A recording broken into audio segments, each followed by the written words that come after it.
am here today with one of our therapists on Discreet, Jolene.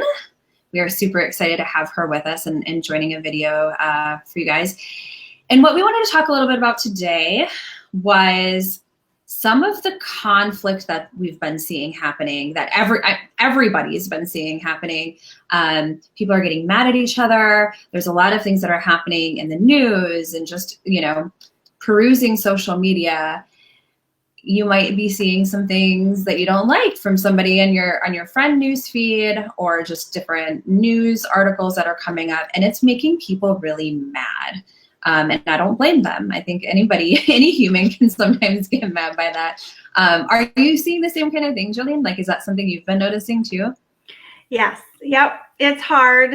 It's hard to be on any social media platform or even watch news, because when you have a feeling and an opinion, it's very strong, and it feels like those 2, 3, 4, however many, sides of the coin there are. There could be more than 2. They're just clashing right now.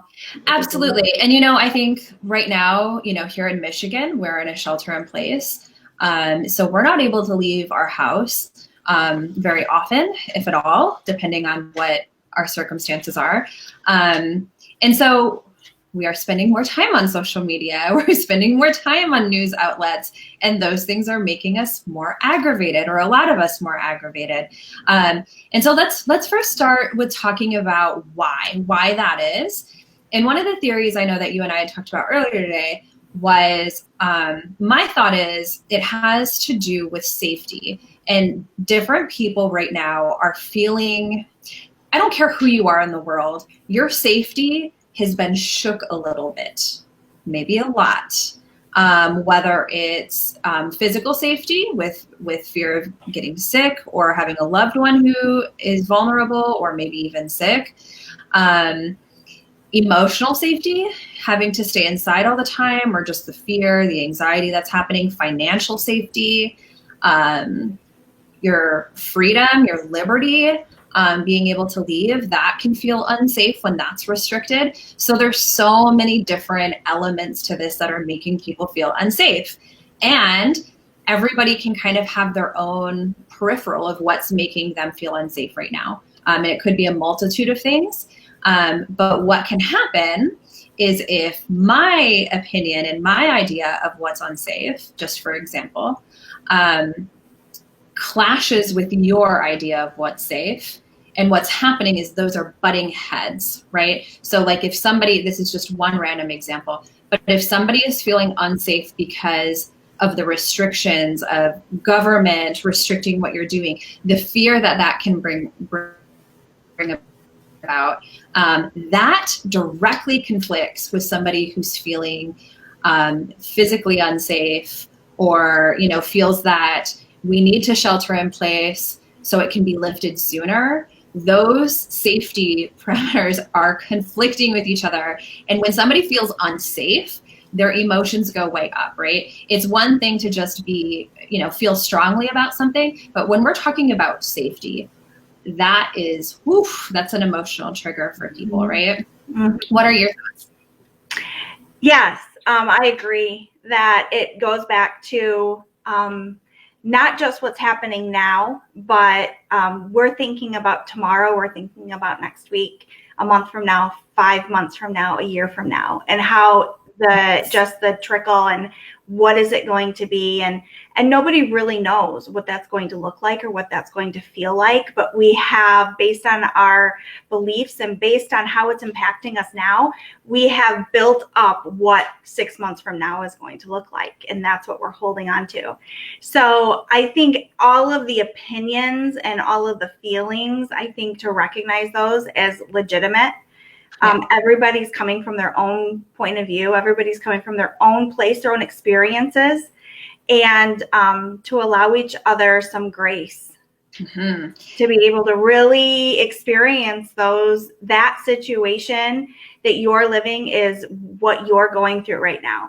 And so to give yourself some grace and say, okay, this is how I'm feeling, and it stinks, or I'm frustrated, but also to allow your neighbor or the person, you know, down the road from you who maybe has a different opinion or is experiencing this in a different way, allow them grace and know that their experience is just as real to them and just as impactful to them and their family. That is hard to do though, right? I mean, when I am feeling like threatened, like by somebody, so I have my bubble of what I feel, my perspective of what keeps me safe. And if you're coming along with your opinion that is perceivably threatening my bubble of safety, the last thing I want to do is give you grace, right? Like the last thing I want to do is be like, let me understand how Jolene's feeling right now. Like I want to hunker down and fight, or you know what I mean? Like I want to protect myself from you. And I think it's especially hard though too when we're socially distanced from each other, isolated distance from each other too. Stories can start happening in our mind. I know I was talking about that a little bit earlier today, how like stories can kind of start happening in our mind too. But with our friends, hopefully, I mean, we want to be friends after this, right? I mean, I hope so. And we don't want to just cut off everybody who has a different opinion than us. You know, sure, maybe there might be some people we're not as close to and it's less, you know, we can take it or leave it. But with those that are close to us, it's so hard knowing that like, oh my gosh, Jolene, I really like you and you are threatening my safety right now. And that's a scary concept, you know? Mm-hmm. It is. And, you know, I think every time we feel those really strong feelings of frustration, and let's face it, when we're stressed out, when things have changed, it rocks us, even if, you know, I mean, there's such a variety. There's those on the front lines that are, you know, working, you know, harder than they've ever worked before. And then there's those that are working from home, and maybe those that have always worked from home, but now they have their children home with them. There is just such a variety of change, but everybody can probably say that their lives have changed, you know, substantially or drastically. And so with that change, anytime there's a huge change and you don't know what the end result's going to be. So, okay, if I can just make it through this next week, everything's going to go back to normal. Well, we don't have that reassurance right now. And so, you know, anytime that happens, it's going to produce a lot of stress. And that stress is going to produce a lot. It's going to make stress makes emotions and feelings that we already have bigger and more explosive. So if I'm stressed and I'm feeling a little bit sad, now I'm going to feel really sad. If I'm stressed and I feel a little bit angry, whoa, that stress and that level of stress is going to really amplify that anger, and I'm going to feel really angry. And so stress has a way of taking that everyday human feeling that we're designed to have and make it so much bigger, and it feels like it's not manageable. When those instances happen. So I guess we get to, how do we manage it? What do we do? How do we read something that is opposing or in conflict with what we believe? How do we manage that? That's a huge question. That's a huge question, and it's really hard to do, to know exactly what to do with it. And I think people are handling it in various ways, but I think it's a great thing to discuss, like, what are different possibilities? I know some people are like shutting off social media or whatnot, which is okay. If that's what they need to do to take care of themselves, then by all means. But what are some other strategies that people can use that they can navigate through this? Right. I think one of the biggest things, and we talked about showing yourself grace, you know, living right now, today, and it's hard, it's going to be easy for me to say this, but it's very hard to do, is, you know, don't worry about tomorrow, because tomorrow will have enough worries of its own. That's very hard to do. And that's just totally changing our mindset, because we are humans and some of us are planners, and I need to have the next 6 months planned out, and I need to know what it's going to look like. But giving ourselves grace to say, you know what, today is what it is. It could have felt like a really good, successful day, and it could have felt like, man, I had strong feelings and I just blew it. I blew it with my family, I blew it with my kids. So allowing yourself grace, but also showing that grace to other people. So in Conscious Discipline, Dr. Becky Bailey talks about positive intent and seeing the actions, the beliefs of others through heart-shaped glasses. And it sounds all foo-foo, but it really does change the way you feel, because if I can see, wow, instead of reading something on social media and it comes across offensive, if I can attribute positive intent is that this person's intent is not to be maybe offensive. This person's intent is not to, blame or tell me how I'm feeling is wrong. This person's intent is to help and heal and have their family, whole and happy. And we may believe there's different ways of getting there, but really assuming that most people have really good intentions. And we do this with our kids, and this is an important thing as a parent to do. So I'll give you an example. If my kiddo walks in the door and they just toss their shoes on the floor, and then, or maybe they walk through the door and they walk through the house and their shoes are covered in dirt, right? So there's dirt. Negative intent would say, that's so rude. I just swept the floor. How rude and how inconsiderate, right? Mm-hmm. Positive intent says, you weren't trying to be rude, but you came in, you walked through the house. You weren't thinking about it. Mm-hmm. You're on a mission, right? Mm-hmm. Oh, you had to go into the bathroom.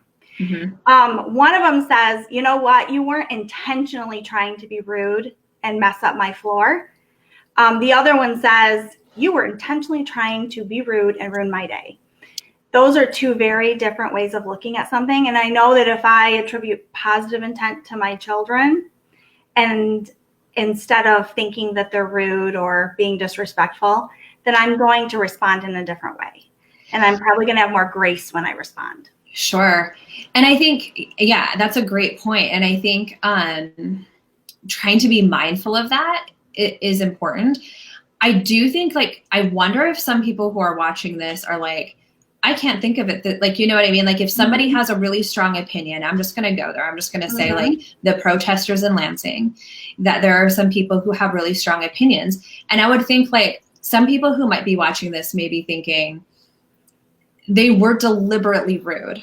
They were deliberately going against the grain. They were deliberately leaving their house and not practicing social distancing and doing things to snub people. And how can I look past that if somebody is an adult making a conscious decision to do some of those things that other people very much perceive as rude, very much, it's against the order, the shelter in place order. How do we move past that? How do we think on that when we see, our neighbor, our loved one who did something like that feels very intentionally rude and negative? And I think you hit the nail on the head. You just said that feels very intentionally rude. Mm-hmm. So we say, this is what I feel like your intent was. So I'm going to call it that. Mm-hmm. And a lot of times if we disagree, or if we come from a place of seeing that makes me really angry, I'm going to, as a human nature, attribute negative intent. And you were trying to do all of the things that you're now accused of doing. You were trying to be rude. You were trying to. Positive intent says, you know what? I am not you, and I can't assume to know what your true intention was. But if I attribute positive intent, I'm going to say, you were doing this and you went there because you want things to be better. And they're coming from hard. It's really hard. It is really hard. But do we want people to assume that about us? If I were to do something that was, maybe somebody said, oh my goodness, I cannot believe she just said that or did that. Yeah. Do I want somebody to assume based on how it made them feel what my intent or my end goal was, or, that I was trying to be rude or I was trying to be hurtful? Right. Or do I want somebody to say, you know what? her intent was probably okay. The way she went about it was not. And those are two Right. very different things. And that's interesting you say that too. Like, I think that, and this is like where we're at right now, this is a very much lesser scale, but like an example that I commonly hear is cutting somebody off in traffic. If somebody else does it, I definitely judge their behavior as rude. If I'm doing it, I know my intent, right? I know, right. Oh my gosh, I completely flaked. I feel so bad. I didn't even see that car. Or I think like, if this person knew how big of a rush I'm in right now, right. or that I have a crisis of what I perceive to be a crisis or whatever it is, like if this person knew it, they would know it was okay. They might be upset with me right now, but it's justified in some way. But we know our own intent. And so we're able to give ourselves that grace. I always use that example. So if I'm a hypersensitive person, I need to work on that. But if I'm driving down the road and somebody just, you know how somebody will get on your tail and then they'll like rush past you and then kind of cut you off. Yep. And I always feel like, oh yeah, you're trying to send me a signal, right? And in my mind, I'm justifying it. I'm going 5 miles over the speed limit. I'm not driving under it. And you have this narrative about, how rude. But if you stop and say, okay, positive intent says, man, maybe they really are late. I've been there trying to get kids out of the house and make it to an appointment on time. I've been there. Maybe they're really running late. Maybe there's something really important that they're getting to. Maybe they've had just one of the worst days of their life and they're not giving me a second thought. They're just trying to get past me for whatever reason. My response then is different, right? Yeah. My response is, whew, I've been there. Right. I felt like that before when I was driving. Right. Or, man, I hope that, everything's okay with them. Your response is different based on the intent that you would assume that they had. What does that do to us when we assume positive intent? Like, what's in it for me if I were to assume positive intent in somebody else? How would that benefit me? Makes you feel better, right? When I get angry at somebody, it may feel okay in the moment, right? Because all of those chemicals and that stress release, and you have kind of that thing that happens in your brain. It feels like I'm right. Like it feels like I'm vindicated. And you have this narrative going around in your head, and you're like, oh, and you're right. But a lot of times when you're feeling that, it doesn't leave you feeling good later on, or even 5 minutes later doesn't leave you feeling very good. Yeah. But when you can attribute positive intent, or you can respond in grace and show somebody kindness and grace in the way that you're just perceiving their actions, that is healing and strengthening, and that provides you with more peace also. Yeah, very true. Because anger eats away, right? Yeah. Yeah. And I mean, don't get me wrong too. I know some people might be watching this as well and be like, no, like I've given somebody enough grace and I kind of just need to pull the plug here. Maybe I need to unfriend them. Maybe I need to set some kind of a firm boundary. Yep. I get that. And that's okay too. Yeah. That it doesn't. I'm sorry. That's more about knowing yourself than knowing them. Yeah.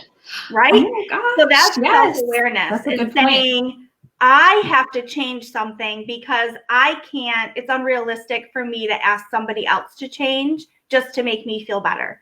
So don't post that because it really offends me when you do that. No, I have to know myself enough to know I have to not follow it. I have to not read it. I have to back away from it. Or even in life, I have to set a boundary because I know myself. And it's about taking ownership and control of me, because I can't control somebody else, right? Right. And so that's what it is. So that's more about knowing you and being strong enough to make those decisions in order, to keep yourself in that place of, not despising the whole world, That's a mic drop right there, Jolene. I think that was fantastic. I think that's a fantastic point. And the difference between, trying to control others in this situation and trying to control ourselves. So easy to try to control other people. Oh, if the world, come on, if people would just listen to us, there would be no problems in the world, right? I wouldn't want people to listen to me because I have no idea either. Sometimes, I don't know what to do with the pandemic. Yeah, it's like, you think that and you have this narrative, right. And then I think, oh, if somebody just spent a couple days in my house, right. they would see I'm a very imperfect person. Right. Right. Yeah. Right. And I think that's what makes the world like a great place though too. This is pretty foo-foo of me to say, but we need people who are different. We need people who have a different perspective, because sometimes people think of things that I would never think of. So yeah, I think that's great. I think that's a great point. I think trying to respect other people, that doesn't mean that you can't have boundaries, but that means that, that's a way to take care of ourselves. Right. Right. It is. And to maintain relationships that are important. Exactly. Yep. Good point. Well, any last words? I think that was fantastic. No. Thank you so much for agreeing to talk with me today. I think this has been really helpful. Well, thank you. And if anybody needs anything and wants to reach out or maybe book a session with Jolene, feel free to go to the website www.discreetonlinecounseling.com. Until next time, you guys. Bye. Bye.